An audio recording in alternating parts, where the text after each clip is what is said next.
tive uma oportunidade de compartilhar na comunidade cristã de Maringá, a primeira, esse texto, há algum tempo. E esse texto me acompanha, irmãos. É incrível. Esse texto, para mim, é algo que tem sempre acrescentado. Eu estava em São Paulo, a capital, participando de um congresso médico lá, e no hotel, eu folheando a palavra, buscando a palavra e estudando ali. Eu sempre levo os livros, né? E então esse texto ali no hotel começou a falar no meu coração de uma maneira que eu achei que eu ia ficar louco. Oh Senhor, é muita graça do Senhor, como o Senhor é bom.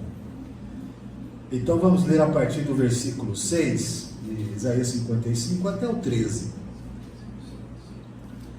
O texto diz assim: buscai o Senhor enquanto se pode achar, invocai enquanto está perto. Deixe o perverso o seu caminho, o iníquo os seus pensamentos. Converta-se ao Senhor, que se compadecerá dele. Volte-se para o nosso Deus, porque é rico em perdoar. Porque os meus pensamentos não são os vossos pensamentos, nem os vossos caminhos os meus caminhos, diz o Senhor. Porque assim como os céus são mais altos do que a terra, assim são os meus caminhos mais altos do que os vossos caminhos, e os meus pensamentos mais altos do que os vossos pensamentos. Porque assim como descem a chuva e a neve dos céus, e para lá não tornam, sem que primeiro reguem a terra, e a fecundem, e a façam brotar, para dar semente ao semeador e pão ao que come, assim será a palavra que sair da minha boca. Não voltará para mim vazia, mas fará o que me apraz, e prosperará naquilo para que a designei. Saireis com alegria, em paz sereis guiados. Os montes e os outeiros romperão em cânticos diante de vós, e todas as árvores do campo baterão palmas. Em lugar do espinheiro crescerá o cipreste, e em lugar da sarça crescerá a murta, e será isto glória para o Senhor e memorial eterno, que jamais será extinto. Vamos orar mais uma vez. Senhor, tua palavra é viva, tua palavra é poderosa, nada se compara à tua palavra, Senhor, porque é o Senhor mesmo falando e se revelando a nós, no poder do teu Espírito Santo. Estamos aqui, Senhor, carentes, necessitados, somos pobres, nus, estamos diante de ti clamando pelo Senhor. Venha a nós, venha com a sua palavra restauradora, venha com a tua palavra que encoraja, venha com a tua palavra que nos desperta para o arrependimento, venha com a tua palavra, Senhor, que nos santifica, venha com a tua palavra, Senhor, salvadora. Assim oramos, Pai, em nome de Jesus. Amém. Neste texto, irmãos, o que eu quero aqui tratar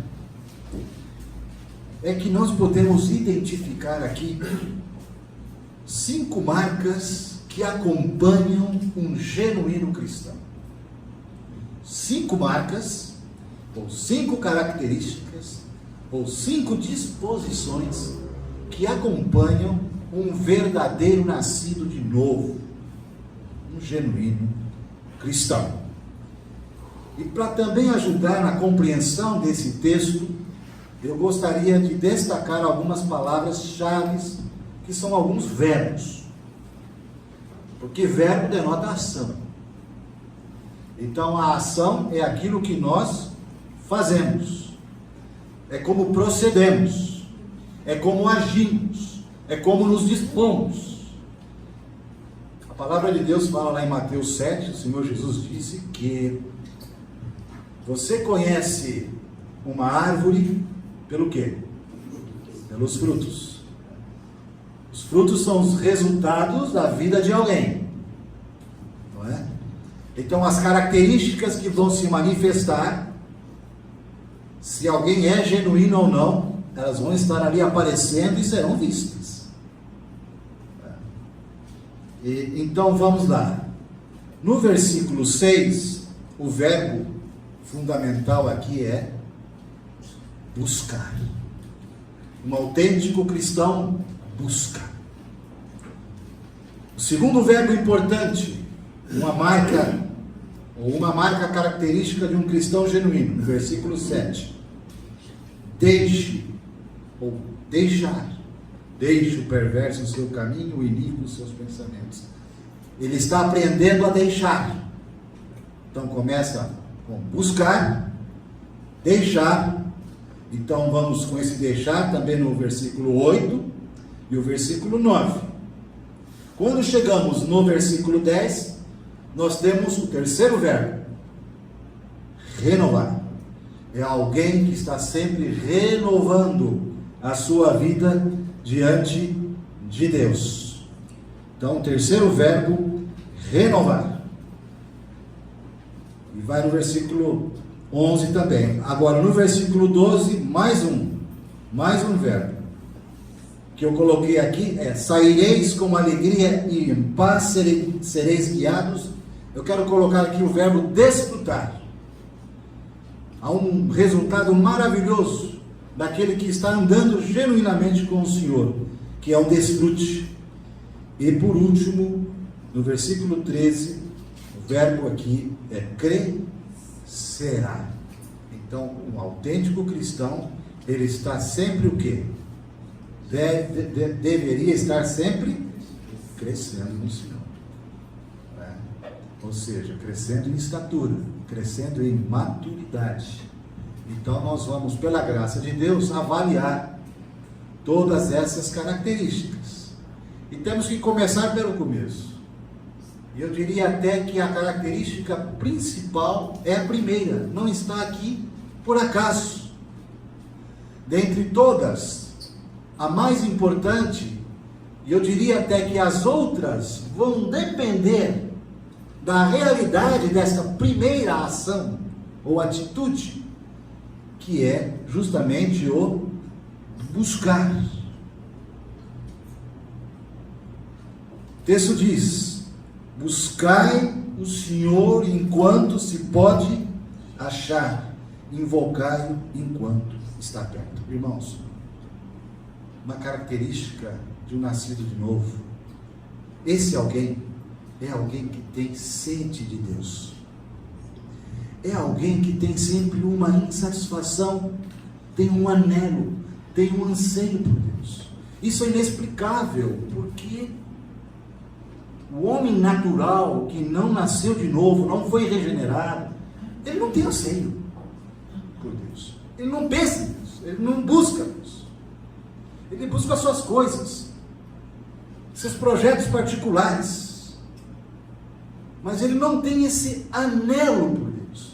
Ainda que Deus o tenha criado à sua imagem e semelhança e colocado nele o Espírito, para que esse ser humano tenha essa inclinação para desejá-lo.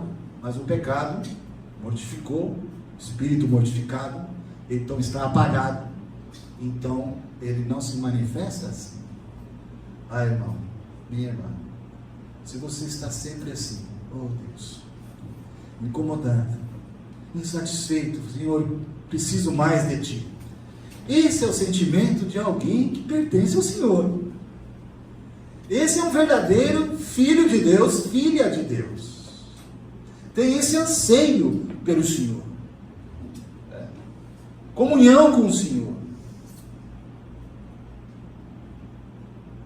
O salmista fala lá no Salmo 42, né? Como suspira, versículos de 1 a 3, como suspira a corça pelas correntes das águas, assim por mim, por ti, suspira a minha alma, suspira por ti. A minha alma tem sede do Deus vivo. Que coisa maravilhosa. E um outro salmo, Salmo 130, versículo 6, que diz assim: a minha alma anseia pelo Senhor, mais do que os guardas pelo romper da manhã. E ele repete: mais do que os guardas pelo romper da manhã. Há um significado tão grande nessa expressão, mais do que os guardas anseiam pelo romper da manhã, porque não é uma referência, por exemplo, a um guarda noturno aí das ruas, né? Ele não tem medo nenhum, ele está tranquilo ali, ele até cochila, quando possível, né? Ou o guarda que está fazendo seu turno lá no tiro de guerra, lá ele tem que ficar lá, prontidão lá, mas ele não sente que alguma coisa pode ameaçar, aquilo é coisa de pro forma. Mas aqui, os guardas que estão em sentinela, no período em que se vivia ali de guerras, temores, inimigos de todos os lados, um guarda ficava a noite inteira muito acordado e com medo. Qualquer barulho, estou chegando. Então, como esses guardas anelavam pela chegada da manhã, finalmente, aleluia! Nada aconteceu e eu posso ir para casa em paz. A minha alma suspira, anseia. Aleluia. Pelo Senhor, mais do que os guardas pelo romper da manhã. Bem? Nós estávamos falando aqui do cativeiro. Judá e Benjamim foram levados cativos para a Babilônia. 70 anos de cativeiro. Enquanto isso, o profeta Jeremias estava lá em Jerusalém, toda destruída. Profeta para lá e para cá, capengando e profetizando. E no livro de Jeremias, então nós temos a carta que ele escreve e manda para os exilados que estão lá na Babilônia. No capítulo 29, ele manda uma carta para o povo que estava lá no exílio. E essa carta é uma carta encorajadora. Jeremias dizendo: olha, vocês aí vão ter que ficar um tempo. São 70 anos, mas vocês vão ter que ficar aí. Então ele disse assim: mas fiquem em paz. Tenham suas plantações aí, casem-se, que os vossos filhos também se casem, multipliquem-se, procurem viver em paz nessa cidade, orem por essa cidade, a Babilônia, orem, porque vai chegar o dia em que vocês haverão de retornar. Aí ele chega no versículo 13 e 14 do capítulo 29, e diz assim: buscar-me-eis e me achareis, quando me buscardes de todo o coração. Aí ele complementa: serei achado de vós. Que coisa maravilhosa. Porque às vezes você vai buscar, vou buscar, mas e daí? E se o Senhor não me quer mais? E se eu fui tão ofensivo a Ele? Se eu fui tão carnal? E se Ele agora der as costas para mim? Mas em todas as Escrituras, uma história de incredulidade, de infidelidade do povo, por todas as Escrituras, nós vemos um Deus que sim, disciplina, mas sempre está perseguindo, indo atrás, querendo trazer de volta para Ele, em amor. Serei achado de vós. Isaías 55, nós vimos no versículo 6, buscai o Senhor e invocai-o enquanto está perto. Essa palavra perto, irmãos, me falou tanto ao coração. Ele não é Deus de longe, Ele é Deus de perto. O que significa perto? Porque para Deus não tem distância, não é esse perto geográfico. Perto, longe para Deus, isso não faz sentido, porque Ele é onipresente. E com o seu povo, então, Ele é o Emanuel, o Deus conosco, aquele que prometeu que estaria conosco todos os dias, até a consumação dos séculos. Essa expressão perto fala muito ao meu coração, Porque perto é proximidade no sentido de relacionamento, irmãos. Perto quer dizer, o Senhor deseja proximidade conosco. O Senhor deseja comunhão conosco. Lá em Filipenses capítulo 4, quando está tratando da ansiedade. Não andeis ansiosos, coisa alguma, aquela situação difícil. Ali, Paulo fala, perto está o Senhor. Perto está, não no sentido de que o Senhor, a volta do Senhor estava próxima. Fique, aguente um pouco mais, porque perto está o Senhor, ou seja, o Senhor está voltando. Não é nesse sentido, irmãos. É no sentido de proximidade, de estar conosco. Por exemplo, ali, num estado ansioso, o que é que nós mais precisamos? Nos aquietar nele. Se eu estou muito ansioso, muito aflito, agoniado, alguma coisa me atormenta, eu tenho que saber que o Senhor está perto, no sentido que eu estou aqui. Eu estou aqui, perto está o Senhor. Salmo 145, 8 diz assim: perto está o Senhor para aqueles que o invocam em verdade. Perto está o Senhor. Amém? Buscá-lo. Irmãos, é um momento que nós estamos vivendo aqui, e mais do que nunca nós precisamos ganhar esse ponto na nossa vida. Sabe, há muitas distrações espirituais e religiosas. Muitas. E às vezes nós perdemos aquilo que é essencial, nossa vida de comunhão com Ele, de oração com Ele. Perdemos-nos. 1 Coríntios capítulo 1, versículo 9 diz assim: fiel é Deus, pelo qual fostes chamados à comunhão do seu Filho. Isso é essencial. Você e eu fomos chamados pela fidelidade de Deus para ter comunhão com o Filho, Jesus Cristo, nosso Senhor. É o que diz Paulo. Como precisamos restaurar isso na nossa vida. Agora, irmãos, o curioso é o seguinte: quando nós estamos buscando, sabe uma coisa que a gente precisa ganhar e se alegrar até? É que esse anseio, esse desejo por Ele, brota em nós. Eu falei: Senhor, o que está acontecendo comigo? E eu vou te dizer o que está acontecendo conosco, quando esse sentimento cresce em nós. É que Ele que está nos cutucando. Romanos 3 diz assim: não há sequer um justo, não há quem entenda, e não há quem busque a Deus. Então, se nós temos esse anseio por Ele, e de tempo em tempo nós estamos nos rendendo a Ele, buscando Ele, caindo de joelhos, pranteando diante dEle, se alegrando diante dEle, é porque Ele está tocando em nós, irmãos. Então, quem é que busca quem?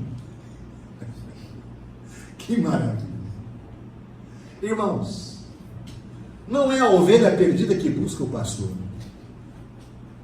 É o pastor, o bom pastor que busca, vai e busca a ovelha perdida.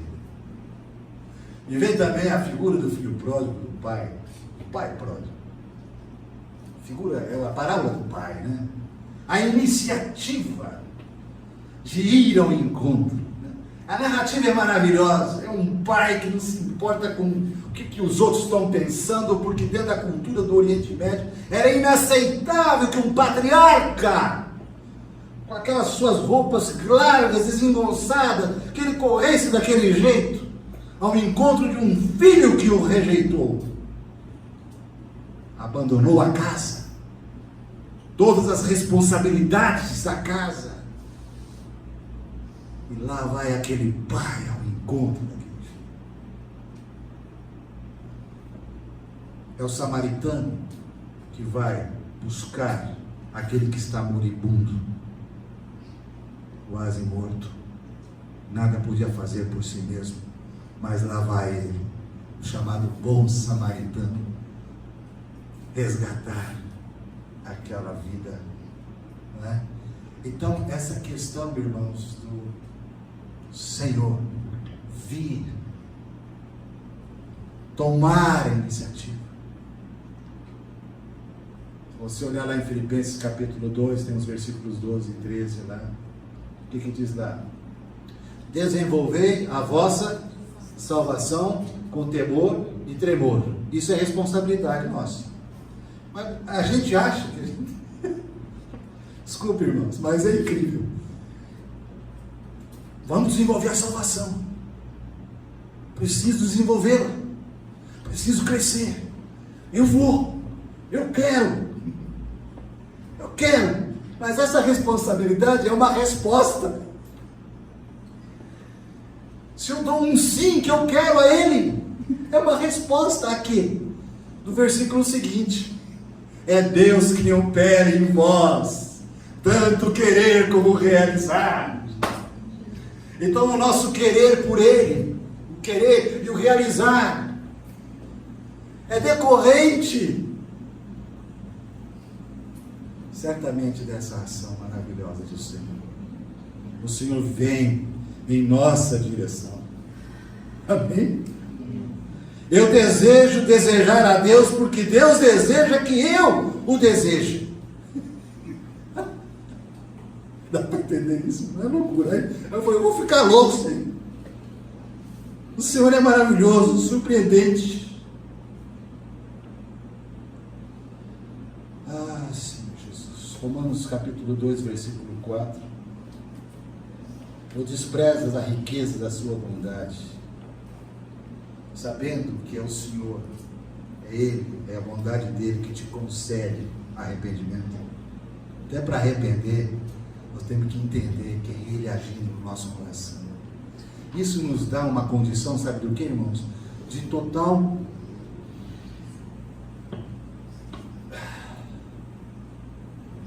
dependência, resignação e de humilhação diante dele, reconhecimento. Quando Jesus disse assim: sem mim nada podeis fazer. Quando estou dizendo aqui que o vital, ponto vital, a marca mais importante de um genuíno cristão começa por buscar é relacionamento com Ele. Quando Jesus disse isso lá em João 15, todos nós estamos cansados de falar, né? Mas tem que ser vivificado em nós, não é? Sem mim nada podeis fazer. Está dizendo o seguinte: permaneçam em mim e eu permaneço em vocês. A relação da videira com os ramos. Isso é tudo, irmãos. Como nós estamos precisando crescer na comunhão com o nosso Senhor. Amém, meus irmãos? Estamos buscando, mas sem Ele não há busca. Nossa ação está ligada a uma responsabilidade que na verdade é responsiva. A ação dele na nossa vida. Amém, queridos? Quando eu penso que eu procuro, a palavra mostra que é Ele que procura. Ele está procurando. Ele está buscando. Vocês vão se lembrar agora, quando eu falo de procura, o que vem à cabeça de vocês? Deus procura. Aquela conversa com a mulher samaritana. Deus procura. Deus está sempre procurando, sempre buscando. Aquelas 3 parábolas, do filho pródigo, da dracma perdida, da ovelha perdida, é aquela ação de Deus buscando. Sermos achados. Serei achado de vós. Amém? Então esse é o primeiro ponto. E hoje vamos tentar então falar sobre o segundo aspecto. Não dá para avançar mais do que isso. O segundo verbo, deixar. Por favor, ponha os seus olhos no texto, versículo 7.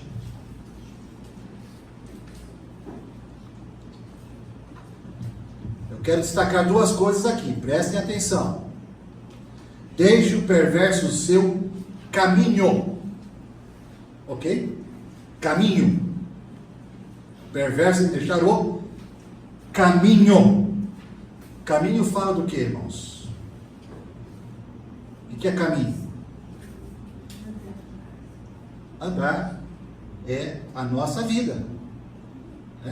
Estou caminhando, quer dizer, eu estou vivendo, estou fazendo minhas coisas, responsabilidades, estou levando minha vida, estou caminhando.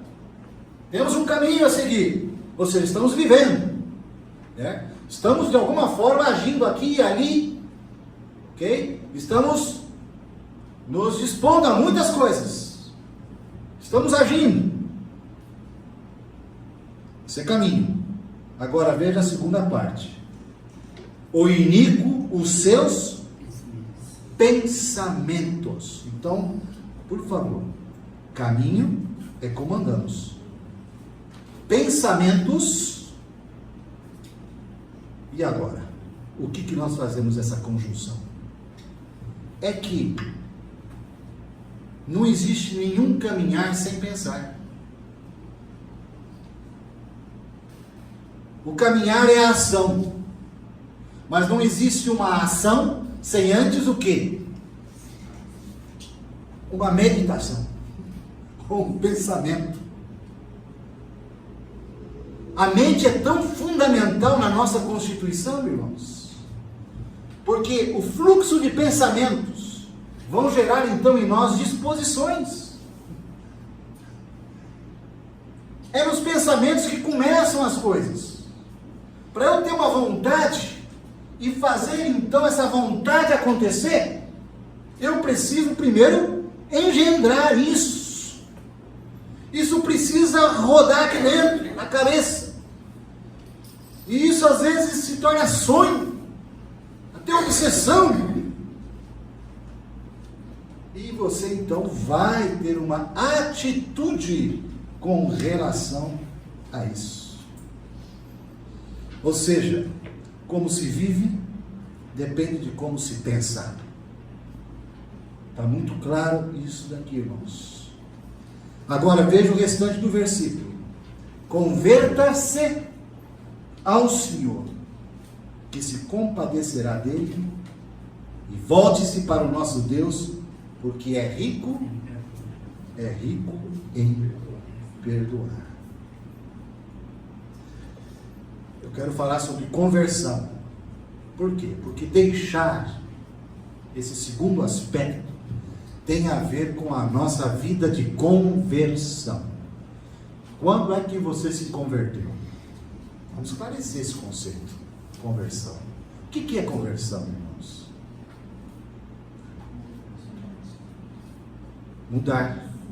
Mudar de direção. Nós podemos dizer que a nossa conversão teve um início, certo? No momento do nosso novo nascimento.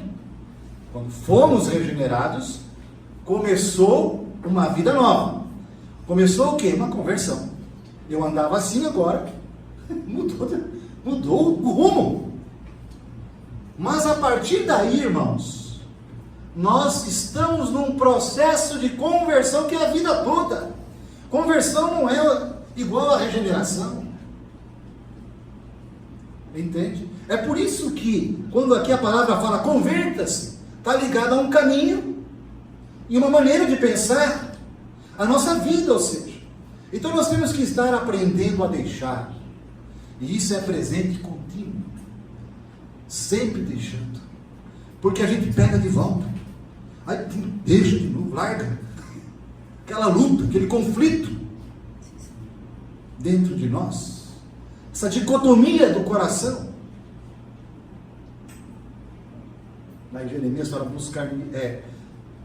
sobre buscar de todo o vosso coração. Nosso coração é dividido. Há muito conflito dentro de nós. Então por isso que aqui a palavra de Deus diz: converta-se. Converta-se. E a grande boa nova, que o Senhor se compadece. A grande boa nova, porque Ele é rico em perdoar. Eu e você precisamos de estar diariamente experimentando o perdão amoroso e libertador do Pai, em Cristo Jesus, nosso Senhor. Porque nesse processo de conversão, nós somos atabalhoados. Vira e mexe, nós estamos ofendendo o nosso Senhor, com as nossas atitudes, com os nossos pensamentos. É incrível como os nossos pensamentos é uma coisa terrível. É por isso que Paulo fala lá sobre a renovação da nossa mente, lá em Romanos 12, não é? Passa pela renovação, transformai-vos pela renovação da vossa mente. Essa consagração, o se oferecer como sacrifício vivo, passa por essa conversão constante, de estar colocando seus pensamentos nas coisas do alto, como diz Colossenses 3. Então, irmãos, esse processo é a vida toda, mas o Senhor, Ele é rico em perdoar.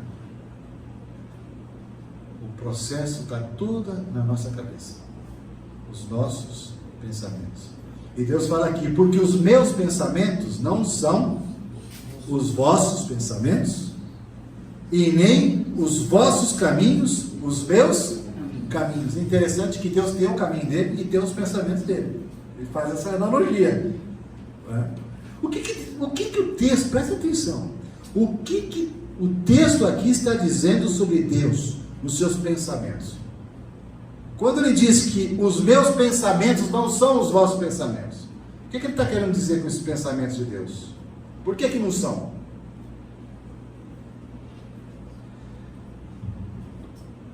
Não é no sentido de Romanos 11, versículos 33 e 34. O que diz lá? Diz assim: ó profundidade da riqueza, tanto da sabedoria como do conhecimento de Deus, quão insondáveis são os seus juízos, quão inescrutáveis os seus caminhos. Aí ele diz assim: quem conhecerá a mente do Senhor? Aqui Romanos está dizendo que o Senhor tem pensamentos elevadíssimos, e nós somos de pensamentos tão pequenos, ínfimos. 1 Coríntios também, capítulo 2, versículo 16 diz: quem conheceu a mente do Senhor que o possa instruir? No sentido então de uma mente e um pensamento muito elevado, transcendente, que nós não conseguimos chegar. Mas aqui, quando Deus está dizendo sobre os seus pensamentos, que não são os nossos pensamentos, está no contexto de deixar o caminho iníquo, a perversidade do caminho, a questão do pecado. O que ele está dizendo assim: os meus pensamentos são puros, os meus pensamentos são santos, os meus caminhos são puros, os meus caminhos são santos. Entende, irmãos? Eu, quando li esse texto que falava li aqui sobre os pensamentos de Deus, eu achava que estava ligado à transcendência, mas não é, é a pureza, é a qualidade do pensamento de Deus. Não há nele nenhuma mácula, é perfeito. Irmãos, à medida que nós nos aproximamos dele, então, nessa busca, que é a primeira ação, nós vamos encontrando graça para deixar. Sem a busca, sem a comunhão com ele, não há como deixar genuinamente. Nós vamos entrar por um caminho religioso, legalista, por si mesmo tentando fazer as coisas. Eu não vou pecar mais nisso. Daqui a pouco você está pecando. Então não ponha o foco no deixar. Ainda que temos que deixar, coloque todo e lance toda a sua vida nele, que ali vem a fonte de energia, de vida, para você caminhar e pensar adequadamente. Isso é uma luta. Sair com um irmão de 80 anos de idade, ter comunhão com ele, vou mandar um pouco passear. Irmão muito íntimo. E ele me disse: Juan do céu, você tem pensamentos impuros? Irmão, de toda a natureza, pensamento de todo tipo, irmão, toda uma luta com Deus, pensamentos de incredulidade, Espírito de Jesus. Pensa num homem que teve a vida inteira para o Senhor, e se gastou no Senhor, e quer o Senhor, e tem assim um currículo. Você pode falar, esse é um homem de Deus, né? Descortinando o coração e compartilhando suas angústias, suas dores. É uma luta. Ou seja, está lá quase no fim da vida e está aprendendo a se converter ao Senhor. É um processo esse de deixar. E nós temos que estar claros quanto a isso. Amém, meus irmãos? Colossenses capítulo 3, nós já vamos terminar. Já não dá para ir para frente, está vendo? Capítulo 3.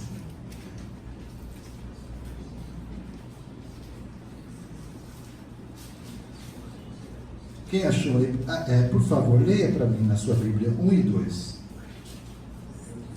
Sabe por quê? Porque o meu neto arrancou a folha, Colossenses 3. É verdade. Olha aqui. Eu tenho um pedaço arrancado do capítulo 1 e a outra folha foi embora. Então, eu tenho duas Bíblias iguais, eu peguei errado. Colossenses capítulo 3, versículos 1 e 2. O que é que diz aí?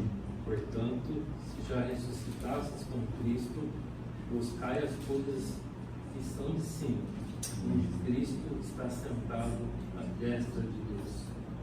Pensai nas coisas que são de cima, e não nas que são da terra, porque já estáis mortos, e a vossa vida está escondida com Cristo em Deus.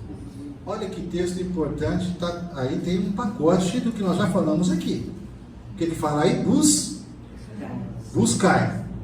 Já vimos que a primeira ação importante na vida de um cristão genuíno é buscar. E já sabemos que se estamos buscando é porque ele está nos tocando. Estamos resgatando para ele mesmo. Aí ele fala o quê? Buscai o quê? As coisas lá do alto, onde Cristo vive. E aí? Pensar. Está vendo? Buscar e pensar. Então nós temos o buscar e o aspecto mais importante do deixar, porque o andar, o caminhar vai depender do pensar. Pensar nas coisas lá do alto. Então, na medida que estamos tendo comunhão com Ele, buscando-o e as coisas do alto, os nossos pensamentos são pensamentos vivificados, oxigenados celestialmente para Ele mesmo. E há um texto mais para frente onde fala sobre seja isso que ocupe o vosso pensamento. Acho que é esse mesmo texto, não é isso? De Colossenses, mais para frente. Filipenses, isso. Finalmente, irmãos, é o pedacinho que foi arrancado aqui, ó. Finalmente, aí já arrancou. Tudo que é verdadeiro, tudo que é puro, tudo que é. Se há alguma boa fama, não é? Se algum louvor existe, seja isso que ocupe o vosso pensamento. Então, esse segundo aspecto é vital. Depende do primeiro. A minha conversão constante diante do Senhor. Pela graça dele, pela vida dele, aprendendo a deixar os seus maus, os seus pensamentos impuros, iníquos e os seus maus caminhos. Bem, vamos parar por aqui, irmãos. Vamos orar. Senhor, nós te agradecemos pela oportunidade de termos esta comunhão com os irmãos na palavra. Estamos aqui reconhecendo, Senhor, nossa pequenez, nossa falta de fome pelo Senhor. E aqui agora, assim, maravilhados com o teu amor. Como o Senhor não desiste de nós, o Senhor vem ao nosso encontro. Como o Senhor nos chama de volta. Como o Senhor é fiel. Como a tua palavra diz, o Senhor haverá de completar aquilo que o Senhor começou em cada um de nós aqui. Aleluia. Louvado seja o teu nome. Porque se nós te abandonamos, o Senhor não nos abandona. Se te deixamos, o Senhor jamais nos deixará. O Senhor não desiste de nós e isso conforta o nosso coração. Te louvamos pelo Senhor Jesus Cristo, nosso Salvador.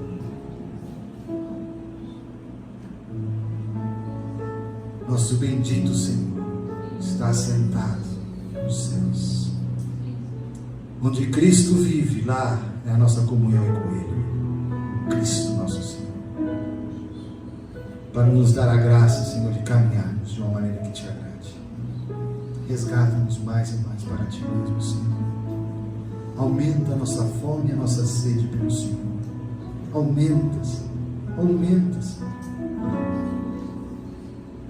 Muito obrigado, Pai. Em nome de Jesus.